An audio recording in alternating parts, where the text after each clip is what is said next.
citizen of this society, I hear you talk. Well, it addresses to people who want to be critical. Well, as you know, Germany came out of dictatorship, and we were taught at school, it was valued when we were critical.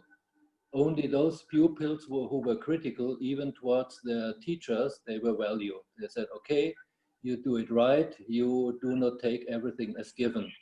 This were how my generation in those days was raised. But nowadays, I face a complete different reaction, that people choose the media who tell them what they already believe. It's what Allah said as well. And when I think about our planet, 6-7 billion people, different education, and I think most of them, they will not take their time or will not have the mental capacity to choose and look behind the media and have a score and say, well, this is true, this is not true.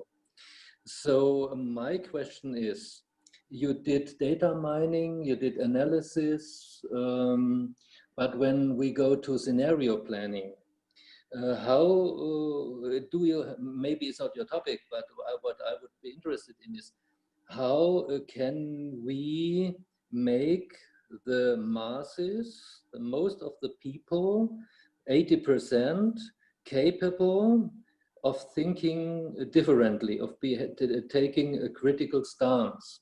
Because I think your approach is for a minority, which is also very important, of course. When this minority does not think like this, okay. But do you have any scenario planning, how we could tell, for example, the right-wing people in Europe who always take the same channels and know before what will happen tomorrow and then go on marching, how we could change opinions like these? I think I have no solution. I think it's not possible, but maybe you have some thoughts about it. That's what I would be interested in. I mean, yes, that's a very good question. And I would say there is no silver bullet to address this issue. It's already such a complex issue, and we are also living in very uncertain times. We are living in polarizing times where societies are facing, many societies are facing existential issues.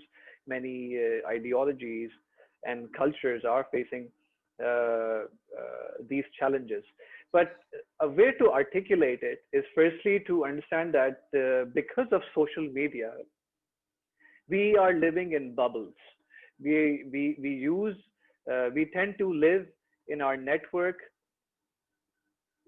We cooperate and speak to people who are our kind of people, or people that we agree with or share ideas with, and people who do not, I would say, look at or address their own ideas very critically. So because of this, we're all living in bubbles. So that is a huge challenge. I don't know if I have an antidote to that, but I'm optimistic about media literacy interventions such as this presentation, for instance, right? So the purpose of media literacy is again to enable people to consume messages more critically. Now, I keep mentioning this is because once you inoculate people with how to consume messages more critically, you have more and more people who are less and less susceptible to propaganda and hate speech and fake news. It might not completely push people towards the center from the polar extremes. Perhaps it's not even possible in certain scenarios for them to move towards the center, but over time, if conditions permitting, and then they are inoculated with this kind of education, that over the period, then they can find a way to come towards the center. Now, the reason why I'm optimistic is because when the Y2K and you have all these fears of sophisticated cyber attacks from and disinformation campaigns, of course. But research tells us that most of the hacking attempts and victims uh, fell prey to cyber attacks because of making silly mistakes, such as having easy to keep passwords or having passwords that were easily identified after the name. And just by making these small changes, we can potentially avoid a vast majority of cyber attacks, because vast majority of these cyber attacks are not sophisticated. They are using very simple technology. So I want to bring that same example to this the misinformation and polarization scenario, where simple media interventions, by educating the public about how to consume those messages critically in a simple way. Just for instance, so many people are sharing information about COVID-19 without citing sources. And now this is a very simple antidote. How difficult or how much time would it take to just mention the source? And yet we would be surprised how many people are not doing it. You know, so this is one way I think we can look at it. But of course, it is a challenge. It is a huge challenge. I just wanted to add something I thought about when well, the question was raised about how to influence the masses differently, and something I've noticed in France, but I think it's true in other countries as well, is the importance of the young YouTubers. So these young YouTubers who started very often as well, funny comedians doing very superficial things, and now they have a lot of followers, millions of followers, and now they start to tackle real issues in a very intelligent way, in a very funny way at the same time, to keep attracting the young generation. So it's they try to find a balance between the comedy and being serious, laughing at things, and at the same time attacking fake news or some policies. Or so I think that that is the best thing, and the worst as well, about the internet, is that we find everything. We find all the fake news, but we also find very smart people who have also a very big impact. And I think we can place our hope on these young people who are really starting to use the internet differently. So internet is not only a source of entertainment and fun, but it is also a new school. So how to see society as the way it really is, and not the way they want us to see it. How to see this community the way it really is, so they would go among the communities and talk with them and live with them and have social experiences with them, just to bring some nuances about the perception of what we could have about anything. I mean, any social issue. So I think this is also something that is booming. Maybe these recent years, I'm not sure, but I've seen this really closely in France. So I hope we are on a good wave.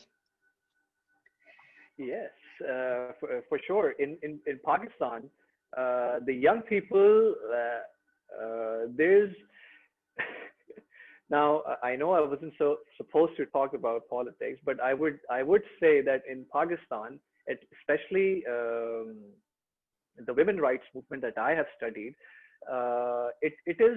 it's all happening online, and it is actually a silent revolution that is taking place. And why it is a revolution? It's not even women out on the street with pickets and pickaxes. No, it is just about community building, having that system of camaraderie and helping each other out through organizing online in ways that they were not able to do that offline.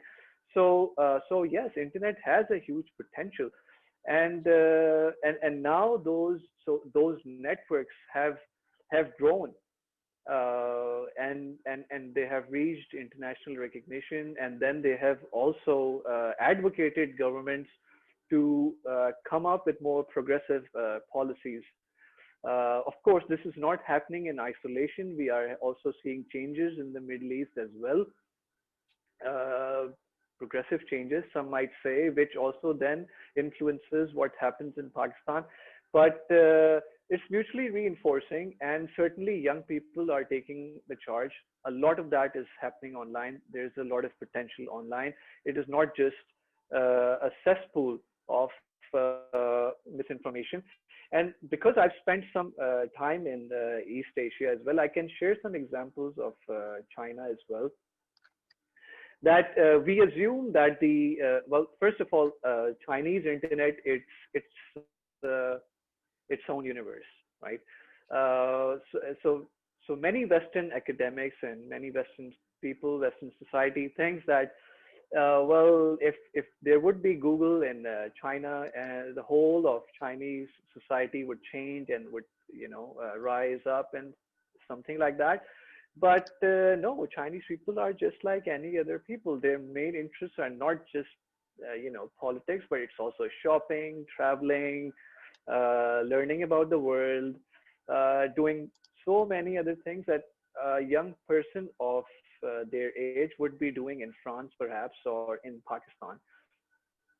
And over there, young people over there are also taking charge in a similar way. So I'm quite hopeful about the internet. Of course, it brings with us its own unique challenges, but because they are challenges because they do not fit our frames of understanding those problems. Dr. Ala had a question. Yeah, it is not a question actually. It's just a comment on Prof. Torsten's question to Ayaz and how he had really have answered in choosing the word on curating the idea of critical reading of the news. And the word manipulation comes also as a coincidence with the era of vaccination. So if we consider vaccination time for for us, for all of us, how to read the news, how to get a proper perception of the information. And I think our gathering of tonight is a part of maybe how we articulate ideas. Yes, for sure.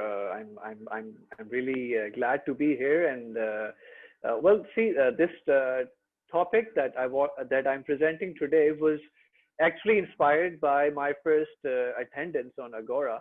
In the last session, some of the images I saw, those are the kind of images one only imagines.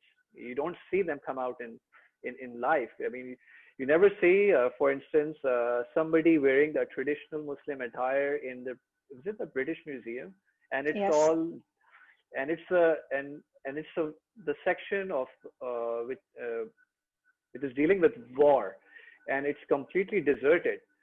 And just the practice of praying over there in that attire, it's a very powerful image. So through that performance, the artist was saying so much, and it was it actually inspired me to make this presentation and talk about the critical news literacy. Yes.